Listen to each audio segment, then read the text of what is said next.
किसी और का युद्ध किसी और के लिए सबक है। जैसे कि आज के तारीख में रूस, यूक्रेन और इजराइल का युद्ध भारत के लिए बहुत बड़ा सबक बन चुका है।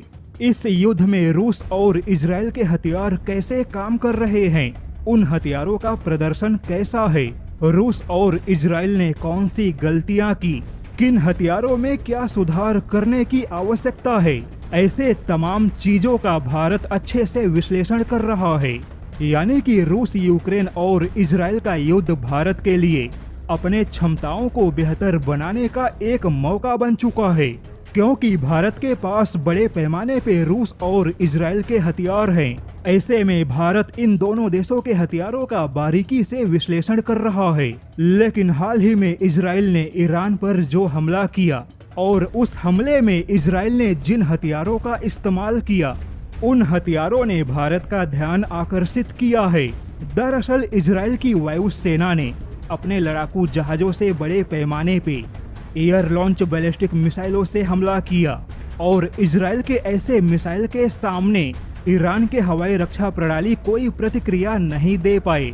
और अब इसी एयर लॉन्च बैलिस्टिक मिसाइलों ने भारत का ध्यान आकर्षित किया, क्योंकि ऐसे हथियारों ने न केवल बड़ा नुकसान पहुंचाया बल्कि अपने सभी लक्ष्य को हासिल किया।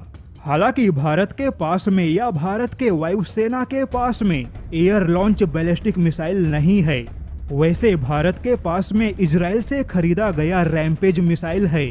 वहीं भारत का अपना रुद्रम जैसा एंटी रेडिएशन मिसाइल भी है, लेकिन यह दोनों मिसाइल पूरी तरह से एयर लॉन्च बैलिस्टिक मिसाइल नहीं है।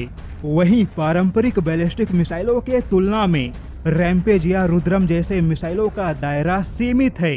हालांकि भारत का रुद्रम 2 और रुद्रम 3 जैसी मिसाइलें भारत के लिए एयर लॉन्च बैलिस्टिक मिसाइलों के कमी को पूरा करने का काम करेंगी, लेकिन इसमें से भी भारत का रुद्रम 3 एक हाइपरसोनिक कैटेगरी का मिसाइल होगा, किंतु भारत का रुद्रम 4 एंटी रेडिएशन मिसाइल सही मायने में भारत का एयर लॉन्च बैलिस्टिक मिसाइल होगा, जो दुश्मन के बड़े से बड़े बंकर या बड़े से बड़े सैन्य अड्डों को तबाह करेगा। यहाँ पर बता दें कि यह सबको मालूम है कि परमाणु हथियारों का इस्तेमाल नहीं किया जा सकता। ऐसे में युद्ध में गैर परमाणु हथियारों का इस्तेमाल ही बड़े पैमाने पर होगा, जहां बैलिस्टिक मिसाइल या फिर एयर लॉन्च बैलिस्टिक मिसाइलों के अलावा क्रूज मिसाइलों की भूमिका बढ़ जाती है।